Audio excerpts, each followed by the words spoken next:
Swastiastu. Assalamualaikum warahmatullahi wabarakatuh. Salam sejahtera untuk kita semua. Salam Namo Buddhaya, salam kebajikan, dan salam harmoni. Perkenalkan, nama saya Ketu Widyasari dengan NIM 2211031676. Pada kesempatan kali ini, saya akan mempresentasikan modul yang telah kelompok saya buat, yaitu kelompok 4 yang berjudul Bangun-bangun datar, Kesebangunan, dan Kongruensi segitiga. Nah, adapun sub-sub materi yang akan saya bahas nantinya yaitu yang pertama, konsep titik, garis, dan bidang. Yang kedua, konsep ruas garis, sinar garis, dan setengah garis. Yang ketiga, pengertian sudut. Yang keempat, jenis-jenis sudut. Yang kelima, lingkaran dan jenis-jenisnya. Yang keenam, teorema kesejajaran. Dan yang terakhir, pengertian kongruensi dan kesebangunan dalam segitiga. Tak perlu berlama-lama lagi, langsung saja ke materi yang pertama.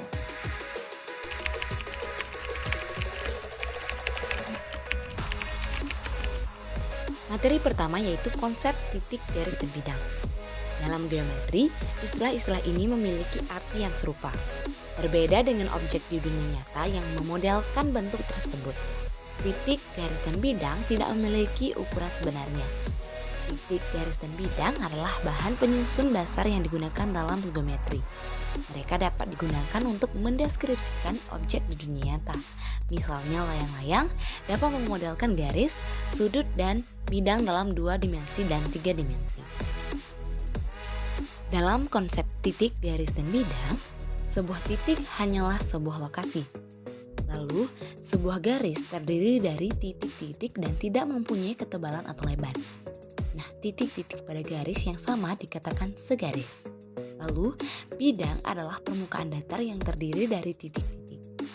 Titik-titik yang terletak pada bidang yang sama dikatakan sebidang. Sebuah bidang tidak memiliki kedalaman dan memanjang tanpa batas ke segala arah. Titik sering digunakan untuk memberi nama garis dan bidang. Materi yang kedua yaitu konsep ruas garis, sinar garis, dan setengah garis. Nah, ruas garis merupakan bagian dari suatu garis. Jika pada suatu garis dipilih 2 titik berlainan, P dan Q, maka himpunan semua titik P dan Q dan titik-titik di antara P dan Q pada garis membentuk ruas garis PQ. Ruas garis PQ mempunyai ukuran dan disebut dengan panjang PQ. Ini merupakan contoh segmen atau ruas garis dalam kehidupan sehari-hari. Yang pertama ada meja, yang kedua ada lemari, dan yang ketiga yaitu tempat makan. Sinar garis. Apabila sebuah titik terletak pada sebuah garis, maka titik tersebut akan membagi himpunan titik pada garis menjadi 3 himpunan titik yang saling selepas. Apabila sebuah titik terletak pada sebuah garis, maka titik tersebut membagi menjadi garis menjadi 2 himpunan titik pada setengah garis. Nah, lalu apabila titik P digabungkan dengan setengah garis, maka akan diperoleh sinar garis. Nah, berikut merupakan sinar garis sebagai setengah garis. Ciri-ciri sinar garis yang pertama yaitu mempunyai pangkal, lalu yang kedua tidak mempunyai ujung, lalu yang ketiga mempunyai panjang tak terhingga, lalu yang keempat nama sebuah sinar garis biasanya menggunakan 2 huruf kapital, lalu yang keempat huruf pertama diletakkan pada pangkal. Lalu yang kelima, sinar garis dan huruf dan kedua diletakkan pada salah satu titik di bagian yang memanjang seperti sinar tersebut. Lanjut ke materi ketiga yaitu pengertian sudut. Nah, sudut dalam geometri adalah besaran rotasi suatu ruas garis dari satu titik pangkalnya ke posisi yang lain, atau gabungan 2 ruas garis yang mempunyai titik ujung yang sama, atau gabungan 2 sinar yang mempunyai titik ujung yang sama.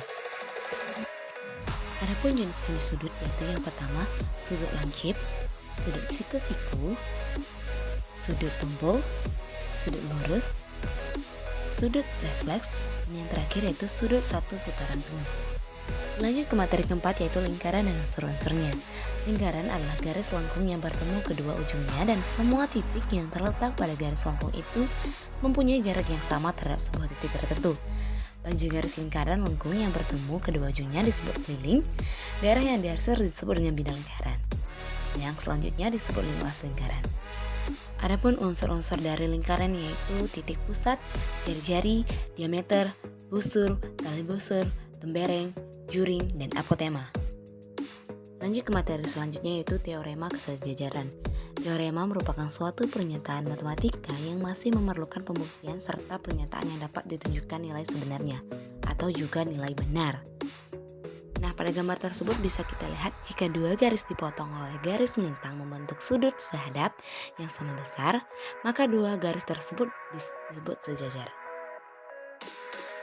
Lanjut ke materi yang terakhir yaitu pengertian kongruensi dan kesebangunan segitiga.